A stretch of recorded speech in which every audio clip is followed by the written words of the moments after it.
Bom fim de semana a todos e todas. Hoje eu venho falar sobre Eugène Henri Paul Gauguin. Gauguin nasce na França em 1848 e quando tinha 7 anos de idade sua família muda para o Peru. No entanto, seu pai morre na viagem e ele vive órfão com a família até ter 17 anos, quando volta para a França. Volta para a França e se engaja na marinha mercante, passando a viajar por inúmeros países, conhecendo o mundo. Nessas andanças, se supõe que ele conheceu o Brasil, passando um mês no Rio de Janeiro. Posteriormente, ele regressa para a França e, de uma forma contraditória para uma pessoa tão inquieta, ele começa a trabalhar na Bolsa de Valores. Começa a trabalhar na Bolsa de Valores. Em 1873 ele se casa com uma dinamarquesa e tem uma vida relativamente estável, boa, até que a Bolsa quebra alguns anos depois, em 1883, parece, e ele resolve viver da pintura. Acha que não dá para ficar trabalhando com bolsa de valores, essas coisas, ele não aguentava mais, e resolve viver da pintura.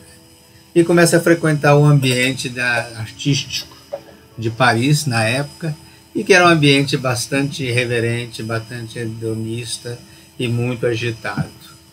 E ele começa a ter esse tipo de vida, né? Obviamente podemos imaginar as farras e o que acontecia nesse período, né? E ele começa também a viajar. Viaja para o Tahiti. Ele resolve viajar buscando lugares mais calmos, buscando outras formas de pintar, buscando outras cores, buscando outras emoções. Ele questionava, começou a sentir que essa vida em Paris, a vida boêmia, era muito, desestruturava muito ele, de certa forma. Ele resolve viajar. Vai para o Tahiti, para a Polinésia Francesa, que era na época. Passa uns tempos lá, pinta, né? Pinta bastante, inclusive contraditoriamente. Na época ele vendia os quadros, ele era um pouco diferente do Van Gogh. O Van Gogh não conseguia vender nada, mas o Gauguin conseguia vender os quadros, inclusive ele financiava as viagens dele vendendo os quadros. Obviamente não deveria vender muito caro, mas ele conseguia vender e viver disso, e também não sei exatamente qual era a relação com a família, mas ele conseguia algum dinheiro. Contraditoriamente, em 2015, um quadro dele foi vendido pela soma de mais de 800 milhões de reais.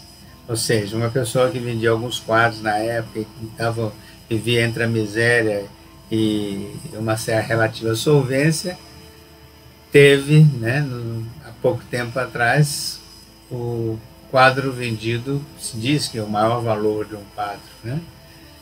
Equivalente a mais de 800 milhões de reais, que é quase 1 bilhão de reais um quadro. Nossa Senhora, é muito dinheiro, né? Isso mostra como essas pessoas, como a arte dessas pessoas era desvalorizada na época, era uma coisa muito da alma, era muito emotiva, e como elas passaram a ser reconhecidas posteriormente.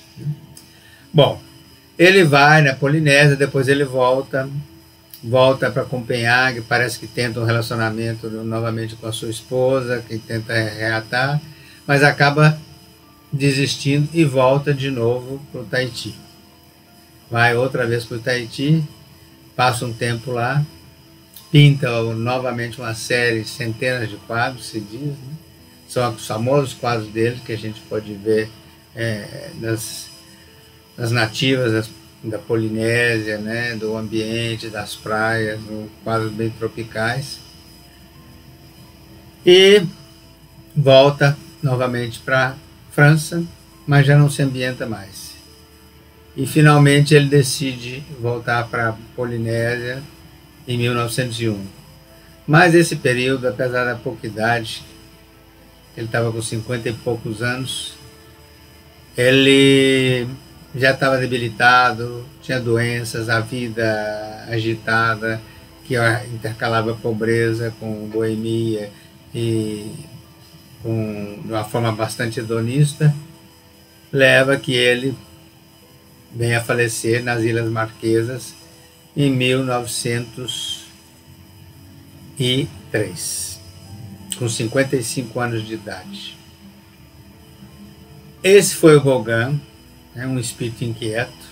Existe um episódio dele que em 1888, o Theo, o irmão do Van Gogh, convence a Gauguin a ir viver junto com o Van Gogh, com o objetivo de tentar tranquilizar o Van Gogh, fazer companhia para o Van Gogh, acalmar um pouco e manter o Van Gogh numa certa estabilidade. E os dois vivem juntos um período, mas um período muito pequeno, muito conturbado. Os dois se atracam constantemente. E numa dessas vezes que brigaram, o Gauguin sai da casa chateado, com muita raiva, e o Van Gogh vai atrás dele e ele diz que não vai voltar. E o Van Gogh, desesperado por ter ofendido, ou sei lá o que, desesperado por vários motivos, né? E por ficar só, resolve cortar a sua orelha. Famoso episódio que houve do Van Gogh cortando a sua orelha, para se castigar da intolerância e da briga que ele teve com o Gauguin. Essa foi a vida do Gauguin. Sinto que, como vários pintores impressionistas, pós-impressionistas da época, do final do século retrasado, dos anos 800 até o final, da segunda metade dos anos 800, viveram uma vida muito intensa, uma vida de crise, uma vida de transição e uma vida de busca de sentido. Sentido na arte, sentido da própria vida. Aliado a uma busca de intensidade da vida, de prazer, de hedonismo, não raramente misturada com vícios, mulheres, que era a musa deles, né? E tragédias ou dramas. É interessante ler, estudar sobre a vida desses pintores. Muito obrigado.